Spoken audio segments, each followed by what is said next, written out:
Olá, tudo bem? Vamos para mais uma explicação aqui do algoritmo, nesse caso do TP4, da matéria de EDS 3 para PUC Minas. Hoje a gente vai falar de um algoritmo de compreensão de dados, um algoritmo do KMP, ok? Antes da gente passar para o algoritmo em si, eu vou mostrar para vocês como que a gente chega, o que está chamando, né, até a gente chegar no nosso algoritmo. Vou passar rapidamente. A gente tem uma main aqui bem limpa, ok? A gente cria o arquivo aqui para a gente conter os registros e o banco de dados em binário, no caso, e a gente vai abrir o CSV populando o nosso banco de dados, ok? Uma vez isso feito, a gente ativa o nosso menu com as opções para o usuário. Dentro das opções que a gente vai realmente começar a chamar os códigos. A gente tem várias opções, a gente tem todo o CRUD que foi montado, tem a intercalação. Então a gente tem aqui na opção de número 5 o código do QMP, que é o que eu vou falar com vocês hoje. Ok? Antes de qualquer coisa, quando a gente entrar aqui, quando o cara marcar caso 5, tempo inicial contando. Então, tempo contando, no momento que o cara marcar, a gente vai começar o nosso código do QMP.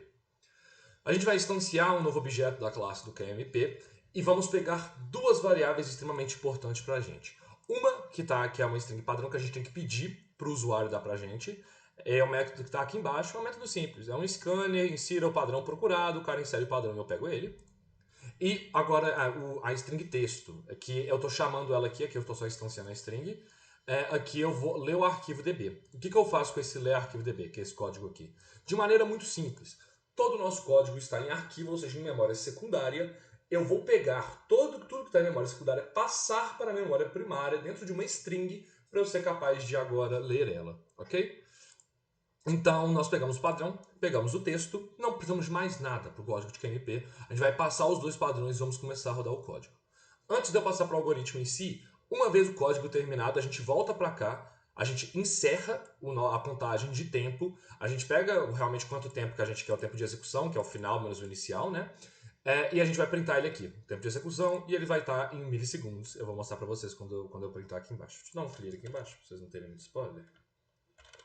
Pronto. O código do KMP agora vamos em si. Eu chamei o código aqui, algoritmo KMP, passando justamente o nosso texto, que a gente trouxe da memória secundária para a memória primária. Então é uma string com todo o nosso banco de dados. E aqui a gente tem uma string padrão, ok? Que justamente é o que o usuário digitou para a gente. Primeira coisa, eu tenho uma variável que é auxiliar, só para caso a gente não encontre nenhuma vez o padrão dentro do nosso texto, essa variável está marcando aqui para a gente que o padrão não vai ser encontrado. Mas caso a gente encontre pelo menos uma vez a variável, ela já modifica aqui, então esse daqui não vai ser printado. Ok? Antes de qualquer coisa, montar a tabela de prefixo.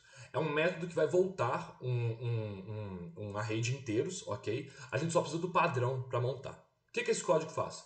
Duas variáveis, uma na primeira posição, uma na segunda posição, no caso 0 e 1, né? E nós vamos construir a tabela de prefixos. Enquanto o i não chegar até o fim do nosso padrão, a gente vai ir comparando as duas posições. Caso eles sejam iguais, a posição que está à frente, ou seja, o i, a posição que está à frente, ela vai receber a posição de trás mais um, ou seja, o j mais um. E aí, já que a gente encontrou os dois, aumentamos as duas variáveis para a gente continuar a procura dentro do nosso padrão. Mais uma vez, vai rodar até o fim dela, ok? Vamos supor que agora não encontramos o padrão, não é igual, não temos as letras repetidas lá dentro. Se caso o J seja diferente de zero, ou seja, não seja. O J startou como zero e ele só é aumentado aqui dentro, ok? Então, caso a gente não tenha encontrado nada ainda, o J ele vai receber o que tiver dentro da tabela de prefixos da posição antes dele ainda.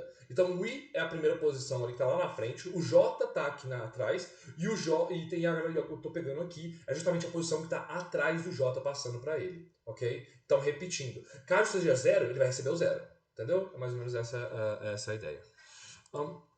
Enquanto isso, caso o J seja igual a zero, ou seja, a gente está na primeira testagem, o J ainda não encontrou nada, a gente não encontrou nada repetido ainda, a tabela de prefixo i vai receber zero. Então, isso daqui, esses dois aqui, principalmente esse, faz com que palavras que sejam muito diferentes, que tenham letras muito diferentes, tendem a ter um padrão na tabela de prefixos, como 00001 ou 0000112, alguma coisa assim. Entendeu? E por fim, a gente aumenta o i para a gente continuar rodando dentro da nossa tabela. Ok? Dentro do nosso padrão para adicionar a tabela. Então a gente só aumenta aqui em dois casos. No momento que a gente encontra ou no final, caso todas as condições foram estabelecidas. Ok? Por fim, eu tenho um método de print array aqui, que é só para mostrar, para realmente printar a tabela de prefixo. É um método simples, que eu passo rapidão por ele. É um método simples, ele printa o array. Ele percorre o array e vai printando o que tem dentro dele. Ok? Uma vez isso, nós retornamos a nossa tabela de prefixo agora montada com o nosso padrão. Vamos necessitar de duas variáveis. Uma para o nosso texto, uma para o nosso padrão. Lembrem que a i é para o texto e o j é para o padrão. Ok? Enquanto o i não chegar no final, isso aqui é muito importante. Isso aqui é muito importante, vou dar uma ressalva aqui. O que quer dizer essa condição de parada? Que mesmo que eu encontre o nosso padrão alguma vez dentro do nosso texto, o código não vai parar. Eu só vou parar quando eu chegar no final. O que isso quer dizer? Que se eu procurar algum padrão que tenha mais de uma repetição dentro do nosso texto, o código não vai parar no primeiro. Ele vai apontando para mim todas as repetições do padrão. Todas as repetições do padrão até o final. Ok? Lembrando que, ó, eu vou comentar mais pra frente. Então lá, primeira testagem. Se a nossa, como é que fala? O nosso texto tiver um char, tiver um nosso caractere igual ao caractere do nosso padrão, aumenta as duas. O que isso quer dizer? Estamos lá percorrendo os dois. Pá, encontrei um A no nosso texto que é igual ao A que está no nosso padrão. Opa, aí eu vou começar a percorrer as duas ao mesmo tempo, entendeu? Vou começar a percorrer as duas ao mesmo tempo. Como que eu vou saber se eu realmente encontrei o padrão? Já que eu estou percorrendo as duas ao mesmo tempo, mais uma vez, o I vai percorrer até o T. O I é pro texto, o I não envolve aqui. O J que é o importante. Porque o J, caso ele chegue no final do nosso padrão, quer dizer que ele percorreu junto com o I até o final.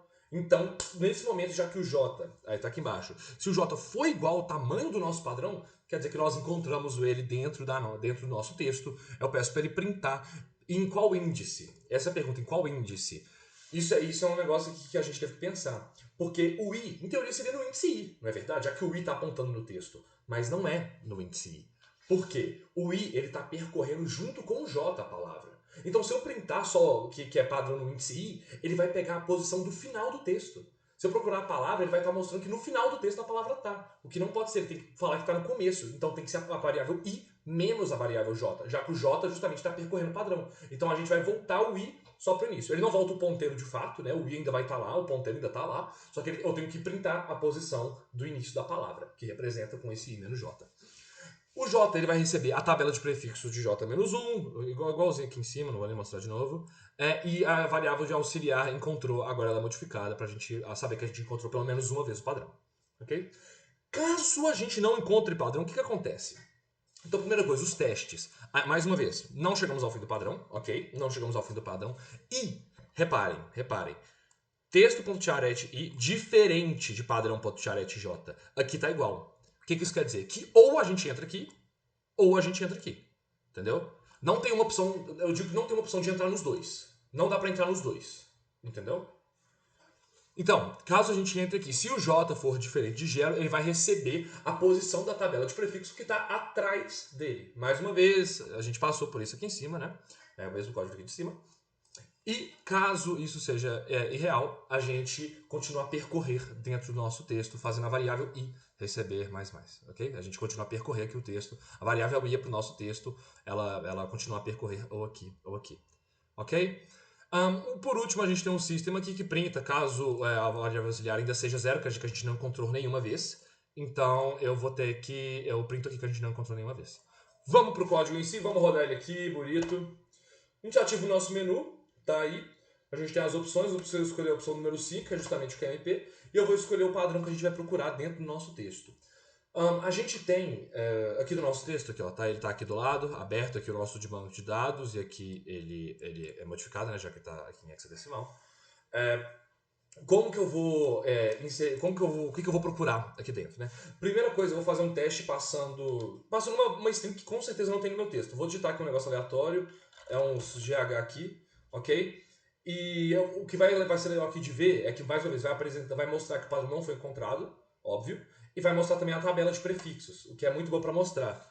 Ok? Aqui a gente tem aqui, já que a gente tem uma série de repetições, aqui ó, os 3 Gs repetindo aqui seguidos, os 3 uns, ok? Então, muito bacana de ver. Vou rodar novamente, mais uma vez escolher assim, que agora eu vou inserir um padrão de fato procurado. Vou inserir um padrão aqui que não vai ser encontrado somente uma vez dentro do nosso banco de dados, que vai ser encontrado mais de uma vez para que possa ver que eu vou pegar todas as posições que ele foi encontrado. Vou escolher uma palavra muito comum na língua inglesa e muito comum aqui no nosso banco de dados, que é a palavra the. ok? Então, o que tem que aparecer aqui? Eu vou ter que mostrar para mim todos os índices onde a palavra the está. Vou digitar aqui, vamos ver o que vai aparecer. Todas as posições que a nossa palavra the foi encontrada, ok? E tem posição pra caramba. Ele rodou o código inteiro. Posição pra caramba, pode ter certeza, ok? Podia até pegar uma menor aqui. Vamos pegar uma um pouco mais difícil, só pra vocês verem. Aí, uma vez aqui embaixo, o tempo aqui contando, viu? Que é o tempo de execução aqui do nosso algoritmo. Vamos botar alguma palavra aqui um pouco mais difícil dessa vez? Escolha 5, padrão procurar. Vamos procurar aqui, ó, esse Shawshank aqui, ó. Shawshank. Ok? Agora já rodou um pouco menos, vai ter detalhe aqui, ó, posição 23, tá aqui no início. Se vocês contarem, vocês vão ver 1, 2, 3, 4, 5, que essa é exatamente a posição 23 e ele vai se repetir em outras vezes dentro do nosso código, ok? Tem versão pra caramba dele aqui dentro. Código era isso, muito obrigado, espero que vocês tenham gostado. Obrigado, viu, professor? É isso.